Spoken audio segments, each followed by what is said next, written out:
Eu quero que o pastor ore para mudar o meu marido. Eu quero que o pastor ore e faça um saravá para mudar a minha mulher. Mas eu não quero gastar tempo de ouvi-la.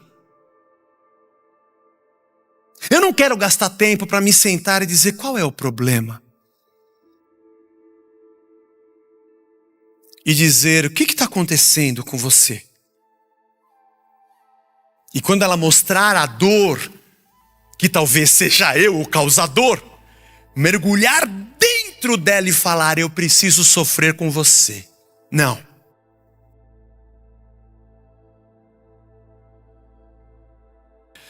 Quando Lucas escreveu este rolo a Teófilo, seu amigo, nós falamos isso no início da série. É bem provável que Teófilo estivesse confuso e tenha perguntado a Lucas a respeito desse Jesus e desse reino que ele passou a crer. A verdade é que, pelo que Lucas escreve lá no capítulo 1, Teófilo creu em Cristo, mas não estava entendendo o que acontecia. Vamos nos lembrar que o Império Romano da época e a cultura greco-romana da época, onde Teófilo estava inserido e também Lucas, era uma miscelânea de religiões e de culturas nas cidades do Império, visto que o Império abarcou o Mediterrâneo, boa parte da Ásia, da Grécia, da Macedônia e também do Oriente e até da África. Então você tinha gente de tudo quanto era lugar, e os judeus e os cristãos também estavam espalhados por todo esse império. E uma coisa é um convertido a Cristo, ouvir sobre Cristo vindo de um cristão e ouvir a perspectiva deste Cristo sendo dito por um judeu. Então, e não temos no primeiro século, além da Septuaginta ou Septuaginta, que é o Antigo Testamento traduzido em grego, mas a obra de Cristo estava sendo escrita, por exemplo, o Evangelho de Lucas. Estamos falando aqui de pelo menos 30 e tantos anos depois da morte de Cristo que isso aconteceu, que Lucas escreveu. Há quem creia que foi mais próximo do ano 70 do que do ano 60. São especulações. Então esses cristãos do primeiro século não tinham os evangelhos. O Teófilo recebeu das mãos do Lucas. Então, essa interlocução com cristãos e judeus provavelmente traziam dúvidas na cabeça de Teófilo. Nós não temos nem o pedido de Teófilo, nem a conversa dele com Lucas. Nós só temos o evangelho de Lucas, que é uma explicação a Teófilo de quem era Cristo e quem era o rei e quem era o reino. Então, quando nós lemos esse evangelho, nós temos que entrar neste cenário. Eu estou entendendo uma história que é uma resposta que eu imagino qual foi a pergunta.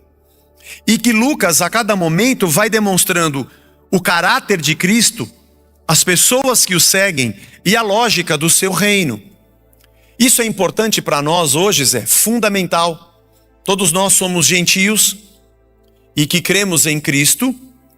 E eu acho que nos dias de hoje, mais particularmente no nosso país, esse evangelho tem um ensinamento muito importante. Mateus também, mas eu acho que Lucas talvez seja foi o que gritou na minha cabeça o ano passado para falar, vamos pregar, vou falar sobre Lucas. Porque nós temos hoje cristãos com dúvidas básicas sobre fé em Cristo. Nós temos evangélicos hoje que têm dúvidas profundas sobre o que é o evangelho. Nós temos gente que crê no reino, mas nem sabe o que o reino é. Talvez hoje nós tenhamos centenas de milhares de teófilos. E a carta de Lucas, ela se torna muito atual e necessária para nós. A semana passada, eu falei aqui sobre um milagre de Cristo, em que um centurião tem um servo, você se lembra? Doente, e pede para que os anciãos conversem com Jesus. Jesus está indo à casa desse centurião romano, e esse centurião envia seus amigos para dizer, eu não sou digno que você entre na minha casa. E Jesus se espanta com aquilo, dizendo, se admira, dizendo, eu não vi fé como essa em Israel. Mas ele não falava sobre a fé, crença. Ele falava sobre a humildade, o reconhecimento da autoridade, a maneira simples, pura, sincera, submissa e humilde daquele homem. Não o poder da fé, porque eu não sei se você sabe, a fé não tem poder. Quem tem poder é Deus. Pode ser uma coisa muito básica que eu estou falando. Eu nem deveria estar falando isso, porque deve ser uma coisa que você já sabe há muito tempo, mas eu tenho que falar. E eu sei que eu vou escandalizar muita gente com o que eu vou dizer. Não é a sua oração que tem poder. Irmão, a oração tem poder. Não é a sua oração, me perdoe, não é a sua oração. A sua oração é apenas um pedido. O pedido não tem poder. O poder quem tem é Deus. A sua oração não tem poder por si só. Porque se você fizer qualquer oração a qualquer pessoa, onde Deus não esteja envolvido, não haverá nada. Porque não é a questão da sua oração que tem poder. E nem é a sua fé que tem poder. Porque eu posso acreditar que essa caixa acústica vai se transformar num cavalo de corrida e jogar aqui toda a minha fé. Nada vai acontecer, porque não é a fé que tem poder. Quem tem poder é Deus. Mas a nossa religião cria em nós uma série de crendices e crenças que nos afastam do verdadeiro evangelho, e nós começamos a colocar o foco das nossas expectativas, esperanças e até mesmo crenças em tudo que não é Deus. E aí então nós passamos a crer na oração, a crer na fé e não crer em Deus. Pode parecer uma coisa louca que eu estou dizendo a você, e você vai dizer, não, a minha oração tem poder. Ok, a minha não tem. Ela é só um pedido. Poder quem tem é Deus. E não há oração que ele ouça mais e outra que ele ouça menos. Porque ele habita em nós e ele conhece a palavra do meu pensamento antes que a palavra me chegue na boca, diz o Salmo 139. Ele sonda o meu interior. Antes que eu peça, ele já sabe o que eu preciso. Não é o meu pedido que tem poder. Também não é a minha fé que tem poder, porque a fé é um dom do Espírito. E eu só tenho fé porque Deus me deu fé. Nem para crer eu sirvo. Porque a fé é uma dádiva. 1 Coríntios 12 fala que a fé é um dom. Foi Ele que nos deu o dom da fé. Portanto, o que nós temos é nada. Sujeição, submissão, amor, dedicação, adoração, gratidão a Ele, que é tudo, que tem todo o poder e pode todas as coisas. Eu sei que você, semana passada, quando eu preguei sobre o centurião, deve ter dito, não, Jesus não ficou admirado pelo jeito que ele creu, ficou admirado pela fé que ele tinha. Então vamos ler o trecho de hoje, que eu acho que ele vai elucidar um pouco mais. São muitos capítulos do Evangelho de Lucas, não dá pra gente pregar tudo num domingo só, mas ele escreveu isso aqui, e Teófilo deve ter lido isso aqui em questão de 1 hora, você lê o Evangelho todo. Lucas 7, 11. Pouco depois, Jesus foi para uma cidade chamada Naim. E os seus discípulos e numerosa multidão ia com ele. Obviamente, Jesus fez milagre. Quando eles viram o que aconteceu na casa do centurião, Jesus sai andando, vai uma multidão atrás dele. Ao aproximar-se do portão da cidade, eis que saía o enterro do filho único de uma viúva. E grande multidão da cidade ia com ela. Duas multidões se encontraram. A multidão que estava com Cristo, Jesus fazendo sinais, se encontra com uma outra multidão. Uma multidão porque essa mulher deveria ser muito querida na cidade de Naim. Ela era viúva, ou seja, já tinha perdido o seu marido, e agora enterrava o seu filho único, ou seja, ela tinha perdido tudo. Ao vê-la, o Senhor se compadeceu dela e lhe disse, não chore. E chegando-se, tocou no caixão. Não havia caixão, essa é uma tradução Nova Almeida atualizada. Trocou o esquife, diz a outra tradução. Tocou no menino que estava sobre uma tábua onde eles carregavam. E pararam. O que estavam carregando pararam e Jesus disse, jovem, eu ordeno a você, levante-se. O que estava morto sentou-se e passou a falar. E Jesus o restituiu à sua mãe. Todos ficaram possuídos de temor e glorificavam a Deus, dizendo, grande profeta se levantou entre nós. Deus visitou o seu povo. E essa notícia a respeito de Jesus se espalhou por toda a Judéia e por toda aquela região. Senhor, fala ao nosso coração, nos abençoa, nos edifica pela Tua palavra, em nome de Jesus. Amém. Eu leio sempre aqui para você na Nova Almeida Atualizada, que é uma tradução um pouco não tão simples como a nova linguagem, a tradução dos dias de hoje, né? A NTLH, o Novo Testamento na linguagem de hoje. A Nova Almeida é a revista atualizada um pouco mais simplificada, para você entender, como eu disse aqui, tocou no caixão, talvez não fosse um caixão, quando você lê na revista atualizada ela é mais ao pé da letra, né? Ou a tentativa de ser. A verdade é que ele toca ao menino e aquele menino volta à vida. Alguns detalhes interessantes é que domingo passado, o trecho anterior que nós falamos, Jesus estava em Cafarnaum. E Cafarnaum tem uma distância de 52 quilômetros para Naim.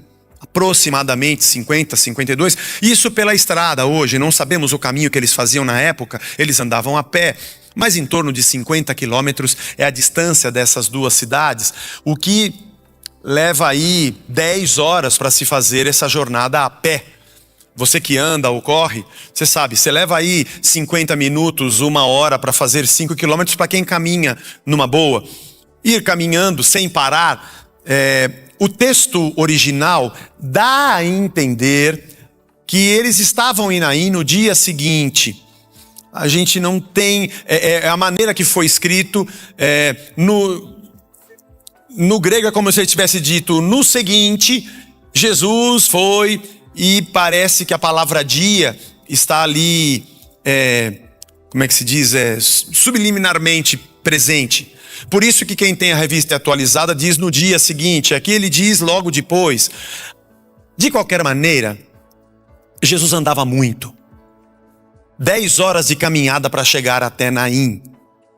10 horas de caminhada, se não parou, deve ter parado para comer. Pode ser que levaram um dia inteiro de jornada para chegar até ali. O mais interessante é que Jesus não faz coisas à toa. Ele não foi para Naim, tipo, para onde eu vou hoje? Vamos para lá. A missão de Cristo de levar o seu reino não media esforços. E eu acredito que Jesus já sabia o que ele ia fazer em Naim. Assim como ele sabia o que ia fazer na casa de Lázaro, quando foi até sua casa e Lázaro estava morto. Talvez aquela multidão em festa por ver o que Jesus havia feito com o centurião romano, estivessem caminhando, o que será que ele vai acontecer? Para onde a gente vai? Para Naim. Pô, mas é longe. Mas vamos atrás dele, porque ele está fazendo cada coisa. E Jesus vai com a multidão até aquela cidade. O mais interessante é que se você semana passada disse, o Zé falou que Jesus não ficou admirado pela fé do centurião, mas ele ficou admirado pelo jeito que ele falou. Eu acho que ele ficou admirado pela fé, porque é a fé que faz milagres. Neste caso, esta mulher que estava saindo com o velório do seu filho carregado pelos homens e uma multidão em prantos, nem sabia que Jesus estaria ali. Não temos nenhuma informação de que essa mulher cria em Jesus Cristo. Ela não tinha notícias de que Jesus viria. E ela não creu ou fez nenhum tipo de movimento, de qualquer ritual, nenhuma frase, nenhuma oração, para que tirasse Jesus de 50 quilômetros de distância e viesse ressuscitar o seu filho. E Jesus, quando chega e toca naquele menino, os homens que vêm carregando param. E todos estão chorando.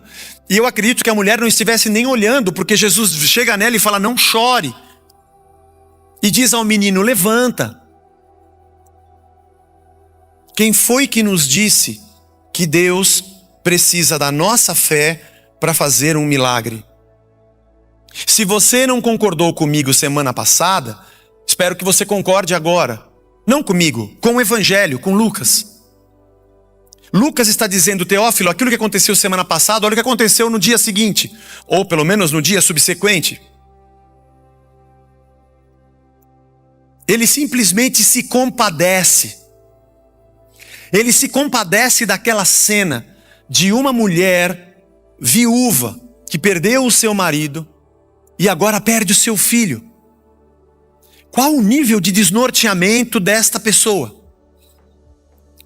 Naquela época, desde o Antigo Testamento, da tradição da lei de Moisés e dos profetas, havia um grupo de 4 vulneráveis, assim nós chamamos, que o Antigo Testamento já chamava a atenção e que todo o povo de Deus, o Israel e o Judá de Deus deveriam observar.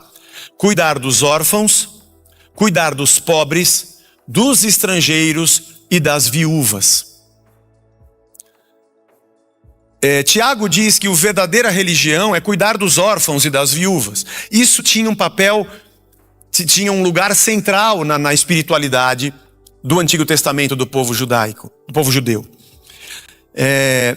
A viúva, a mulher não tinha nenhum valor na sociedade.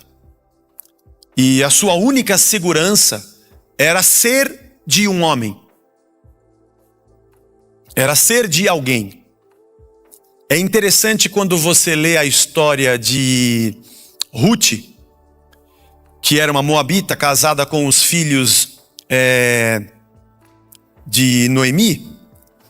Quando morre o marido de Noemi e os seus filhos, elas ficam viúvas. E Noemi diz para Ruth e a sua outra nora: vocês podem ir embora, nossa vida acabou. A mulher era completamente abandonada. Por isso que a crença e a fé dizia: vocês têm que acolher as viúvas porque elas não têm ninguém. Então ela não tinha o seu marido, não tinha o seu filho único, era alguém completamente perdida. Se não houvesse o acolhimento de alguém, essa mulher não teria futuro. Uma coisa interessante também perceber, que quando Jesus ressuscita este menino, o povo olha e fala: um grande profeta se levantou em Israel. Por que será que eles disseram isso? Um novo grande profeta se levantou. E essa notícia espalhou muito. Porque dentro da mente dessas pessoas que criam em Cristo e que esperavam o Messias, havia no imaginário deles os grandes profetas que em momentos de crise fizeram sinais.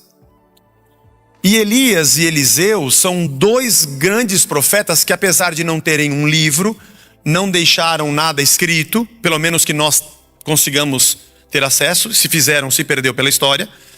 Nós temos outros profetas escritos, mas temos os feitos de Elias e Eliseu e como viveram num momento crítico, muito crítico da história de Israel, que foi quando a nação foi governada por Acabe, que era casado com Jezabel, filha de Etibaal, que era rei dos Sidônios e era um sacerdote de Baal.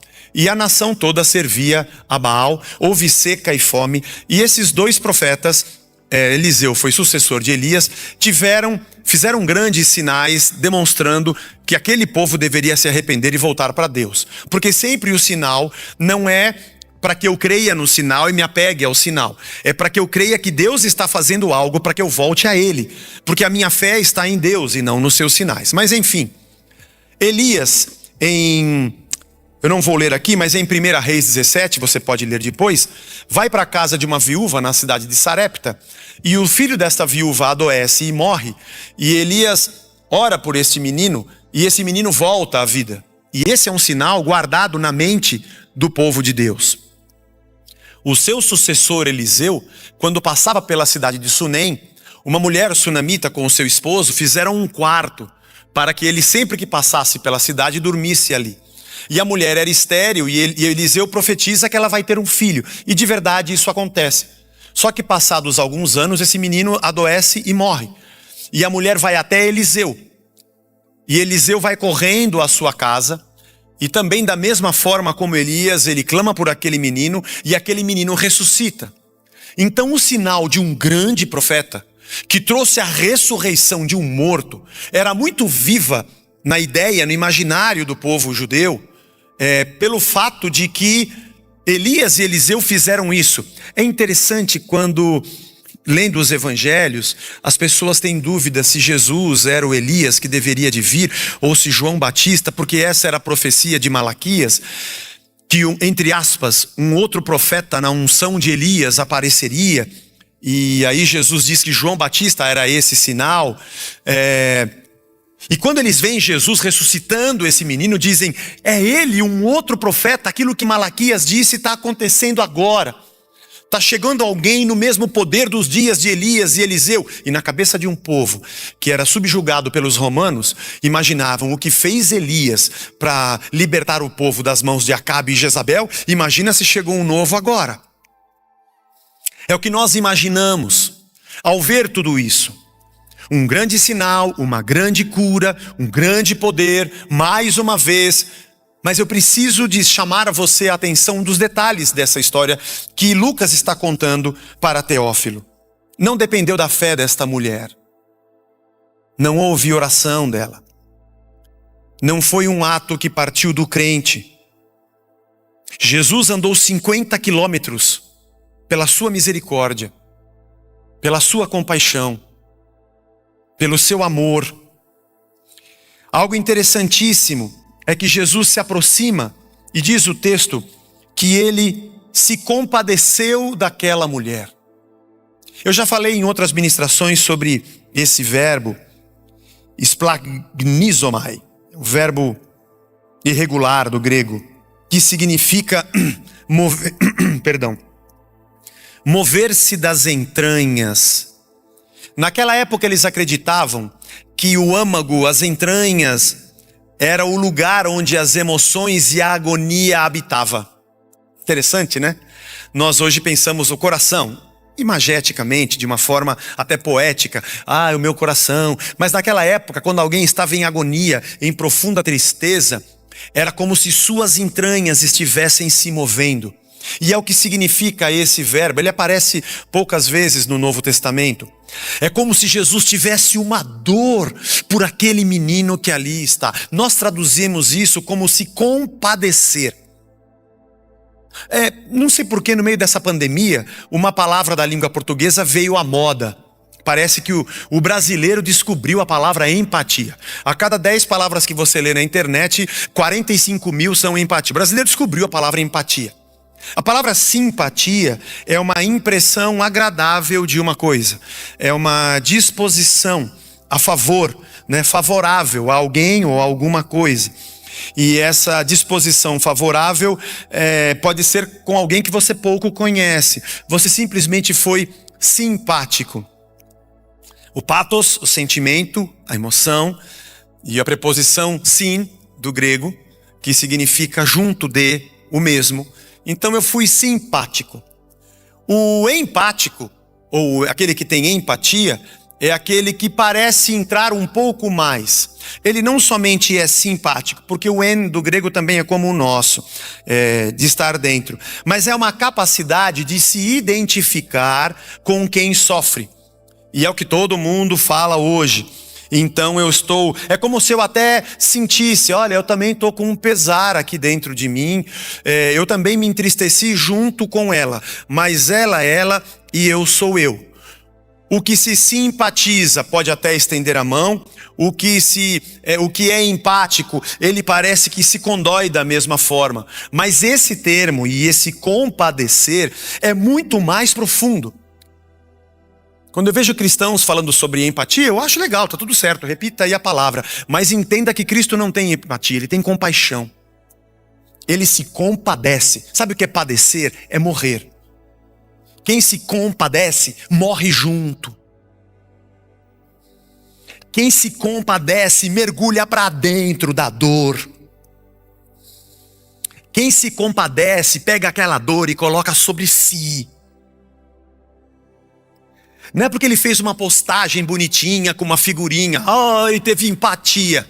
Ele não quer nem saber se alguém vai ver postagem, porcaria nenhuma. Ele já mergulhou dentro da dor. Aliás, talvez ele não tenha tempo de tirar foto para mostrar que é empático, porque ele está ali sofrendo junto. Ele vai para a cruz e leva sobre si as nossas dores. Ele se compadece. Ele padece junto. Eu não sei se eu vou conseguir resolver tua situação, mas eu vou te abraçar e a gente vai morrer junto. Eu não só sinto a dor, como eu me deixo envolver por ela. Compaixão. Não é interessante o fato de Jesus estar com uma multidão que presenciou o milagre de Jesus na casa do centurião, e essa multidão com certeza devia estar em festa. Qual será o próximo milagre? E ele vê uma outra multidão que sai da cidade de Naim com choro. A multidão da festa se encontrou com a multidão do choro. A multidão da vida se encontrou com a multidão da morte. E Jesus poderia ter chegado naquela multidão e ter dito: peraí, galera. Tem um povo chorando ali, ó. E os caras, Jesus, estão chorando por quê? Não sei, deve ter alguém morto ali. Parece que é uma ladainha, tem umas carpideiras. Tem uma senhora chorando ali, ó. Quem ela é? Eu sei de tudo, pô. Eu sei já. Ela é a viúva, eu vim aqui pra...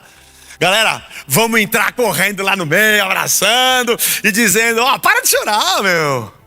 Para de chorar. Me responda uma coisa. Se você soubesse que você está entrando num lugar para resolver um problema, qual a primeira coisa que você faria? Daria a notícia que você chegou com a solução, né? Mas Jesus não fez isso. Antes de fazer isso, ele se compadeceu. E ele chorou com ela. E disse: mulher, não chore. Não chore. Nós temos uma fé instrumental, fria. Você vai na noite do poder, da cura, do milagre e do sinal, e você vai fazer lá o que te pediram para fazer, vai pagar o que tiver que pagar, vai levar o seu milagre, vai embora feliz da vida. Não tem ninguém para dizer: eu queria sentar com você. Porque afinal de contas, se você fizer o ritual da noite do poder e não acontecer nada, volta na próxima. Não temos mais para oferecer, é só isso. Se você recebeu o grande poder, você vem aqui e dá um testemunho para a gente pescar mais gente. E quem não conseguiu? A maioria vai para casa e volta no próximo. Você deve estar em pecado, entregou dinheiro a menos, quebrou a corrente, fez alguma coisa que não prestava, saiu da sua igreja sem pedir autorização para o seu pastor, está em maldição, está fora de cobertura espiritual. A culpa é sempre sua. Porque aqui a gente não tem compaixão, aqui a gente tem comércio das coisas sagradas, santas. Sagradas, santas não. Não se consegue. Porque o santo é aquilo que é. Deus é santo. Sagrado é aquilo que o homem faz. Nós fazemos as coisas dos lugares sagrados. Santo é o que é santo. Sagrado é o que a gente cria. Então nós comercializamos o que é sagrado. Por isso que nós não estamos preocupados em chorar com quem chora. Olha, eu estava fazendo a conta. Pastorear igreja eu comecei em 95, ser pastor em 93. Então, daqui 2 anos eu completo 30 anos de pastorado, mais 2 anos eu completo 30 anos de pastorado de igreja. Eu já fiz bastante aconselhamento, mas já fiz bastante mesmo, de vários tipos. De casal, de família, individual, mas geralmente é assim. A pessoa vem e fala assim: eu trouxe meu filho, você pode fazer alguma coisa com ele? Faz uma oração, faz uma reza, resolve o problema dele. Faz alguma coisa aí, um negócio que e resolva. E aí a pessoa vem com poder, ela vem com crença, ela profetiza, ela quer que ponha a mão, ela quer que faça alguma coisa. Porque eu preciso que um sinal aconteça, porque eu não quero gastar tempo em me compadecer. Eu quero que o pastor ore para mudar o meu marido. Eu quero que o pastor ore e faça um saravá para mudar a minha mulher. Mas eu não quero gastar tempo de ouvi-la. Eu não quero gastar tempo para me sentar e dizer: qual é o problema? E dizer: o que está acontecendo com você? E quando ela mostrar a dor, que talvez seja eu o causador, mergulhar dentro dela e falar: eu preciso sofrer com você. Não. Fé não é para isso. Fé é um dispositivo que eu tenho, uma varinha de condão, que vai plim, plim, plim, plim, plum, ti, plac, zum, não vai a lugar nenhum. E vai fazendo, vai batendo, e vai resolvendo, e só multidão em festa. E quando a pessoa chora, a gente diz: para de chorar, mas você é fraco, você não tem Espírito Santo, Deus não está com você, você não tem fé, você não acredita. Porque as nossas palavras são sempre um lixo. porque a nossa fé nos põe num pedestal superior para tratarmos os outros como incrédulos. Deus que me livre dessa gente. Eu quero andar com Cristo. Aliás, foi por isso que eu disse semana passada, não se preocupe em ser evangélico. Esquece isso. Esqueça-os. Preocupe-se com o evangelho, com Cristo. O Ariovaldo falou uma coisa muito legal sobre esse texto. Não é o poder que cura, não é o poder de Deus que curou esse menino. Foi o choro de Jesus. Ele, quando entrou na casa de Lázaro e Lázaro estava morto, lá em João, capítulo 12, né? Acho que é. 11, acho que é 11 ou 12. Você vê lá. E ele vê Marta e Maria, diz o texto que Jesus chorou. Onde vocês o sepultaram? Nossa fé hoje se tornou uma fé desumana, sem sensibilidade. Falamos de simpatia e empatia, mas não temos compaixão. Se uma pessoa está sofrendo, dois evangélicos vão discutir se a culpa é da esquerda ou da direita, mas ninguém vai morrer junto dela. Esse é o cenário que nós vivemos hoje, da ausência da compaixão. Aliás, nos aproximamos de Cristo para saber qual é a fórmula do milagre. Nós ficamos procurando pregações para as pessoas nos darem fórmulas. Sabe como é que você faz para tal coisa acontecer? Opa, peraí que eu vou pegar uma caneta. Vai, fala.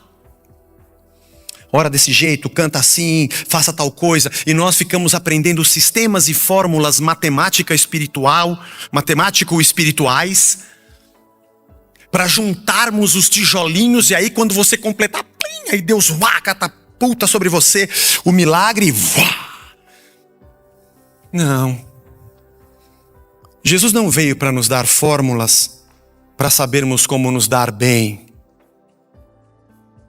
E você deve ter um caderno cheio de 5 passos para conquistar tal coisa, 10 passos para conquistar outra, 10 passos para vencer não sei o quê. O interessante não são os passos, é que os verbos sempre são conquistar, ter, alcançar, vencer, superar. É uma fé instrumental. Nos utilizamos de Deus para os nossos objetivos, ou achamos, mas entre nós não há compaixão.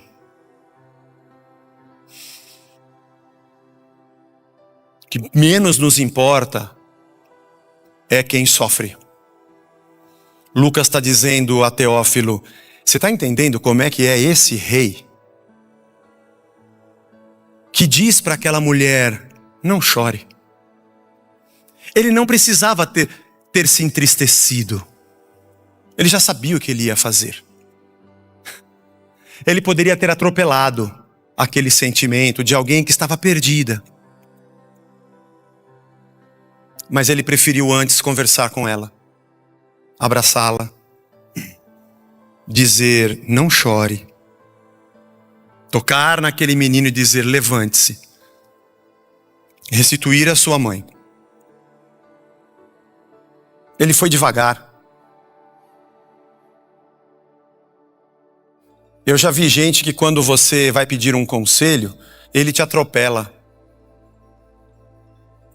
E ele diz pra você, não, então deixa eu falar pra você, pera, você deve estar em pecado, deve ter não sei o que, você fez tal coisa, você orou de tal jeito. Ele quer uma justificativa, ele não quer te ouvir. Ninguém quer te ouvir. Um amigo meu, Sam, diz que tem um amigo que é pastor, não me lembro o nome, que falou assim, a igreja dele vai chamar a Igreja da Vitória. Aí quando alguém vier contar problema, fala, vai pra outra igreja, que aqui é só quem tem vitória. Não vem contar problema aqui, que eu não quero saber de problema. Porque ninguém quer problema. Problema a gente expulsa. Problema a gente manda embora. Andar 50 quilômetros para chorar com alguém. Só Jesus para fazer isso. Só Jesus para fazer isso. Procuramos qual é a fonte do milagre. E o nosso Cristo é a fonte da compaixão. É aquele que vai para a cruz e diz, não chore. Não é mais para chorar. Ele sabe o que a gente perdeu. Ele sabe o que está faltando. Ele nos cura pelo seu choro. O que te admira nesse milagre? O que te causa espanto? Porque talvez 99% das vezes que você ouviu pregação sobre esse texto, o pregador falou sobre a cura e como você vai ser ressurreto. E o que fazer para receber a ressurreição. Eu vou dizer a você que trazer um morto à vida, para quem é Deus, não é nenhum espanto. Ele já tinha feito isso. Já tinha curado a sogra de Pedro, o centurião que tinha o seu servo quase à morte. Bom, Deus trazer alguém à vida, bom, ele é o dono da vida. Ele triunfa sobre a morte. Acho que o que mais me espanta não é o poder que ele demonstrou, porque poder nós já sabemos que ele tem. E ele pode fazer o que ele quiser. O que mais me espanta é o Deus, Senhor, que pode fazer o que quiser, a hora que quiser, se compadecer. Que poderia vir voando, mas caminhou 50 quilômetros. Que diz Filipenses 2 que não usou as suas prerrogativas de Deus, mas viveu em simplicidade como os homens. O que pode me espantar não é o poder que você tem. Você pode ser muito poderoso e ter muito dinheiro, muita gente tem. O que me espantaria seria a sua generosidade. Muitos estão nas igrejas procurando o que fazer espiritualmente para serem prósperos e abençoados. Bom, tem gente que não vai em igreja nenhuma e mora nos bairros e casas mais caras do Brasil. Mas isso não me espanta, o nosso país tem muita oportunidade de negócio. Não me espanta a pessoa ter muito dinheiro ou ter muita condição. O que me espanta hoje é ver pessoas que têm muito repartirem e dizerem, eu quero ser um instrumento de Deus. E isso me traz muita alegria. E eu falo, puxa vida. Jesus não se espantou quando o publicano Zaqueu o convidou para entrar na sua casa. E era uma casa rica. E ele ofereceu um banquete para Jesus. Não foi quando Zaqueu subiu na árvore que Jesus se espantou com ele. Pelo menos o texto não diz isso. Nem quando ele convidou para o jantar, e Jesus também não se espantou com a riqueza de Zaqueu e nem com o banquete que ele ofereceu. Mas quando Zaqueu se levantou e disse, eu errei. O que eu subtraí das pessoas e fui desonesto, eu vou devolver. E se eu prejudiquei alguém, eu vou dar 4 vezes mais. Aí Jesus disse, opa, agora entrou salvação nessa casa. Não é quando você subiu no sicômoro e nem quando eu entrei na sua casa que a coisa aconteceu. É quando você reconheceu e você generosamente se humilhou. Portanto, meu amigo Teófilo, o mestre é assim. E o povo que anda com ele é desse jeito. Gente simples. Gente que ama. Gente que mergulha dentro da dor. Meu caro amigo Teófilo, chegou o reino da compaixão. Chegou o reino de quem está pronto para padecer junto. Chegou o reino do rei que serve e não é servido. Chegou o rei que chora. Por que você quer subir tanto na vida e estar no topo? Para não chorar e só rir.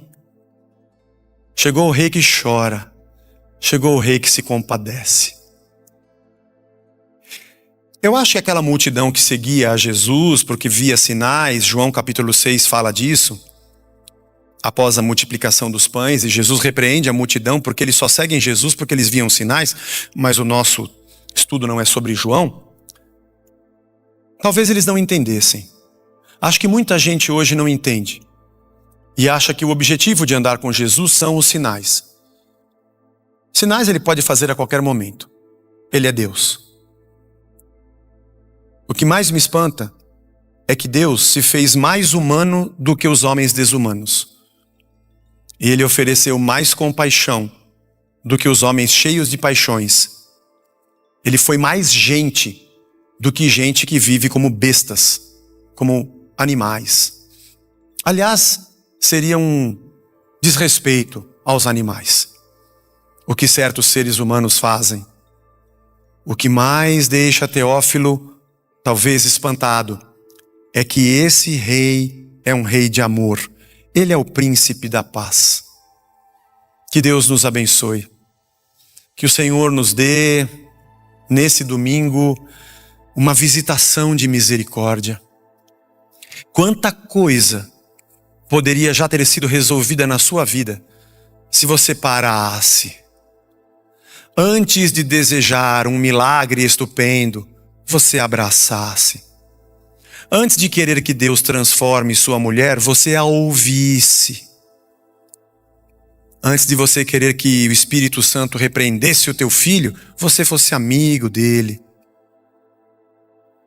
E você tivesse a experiência do Filho de Deus de dizer: mulher, não chore. E eu imagino que possa até ter acontecido de Jesus dizer para a multidão: shh, chega, tem um velório aqui. Silêncio, respeito. Eu imagino que sim. Se depois houve uma grande festa, também imagino que sim. Ele é o Senhor da vida. Mas tudo tem seu lugar. Nós não somos o povo que busca sinais, somos o povo da compaixão. Os sinais seguirão os que creem. Nós não precisamos correr atrás daquilo que já nos segue.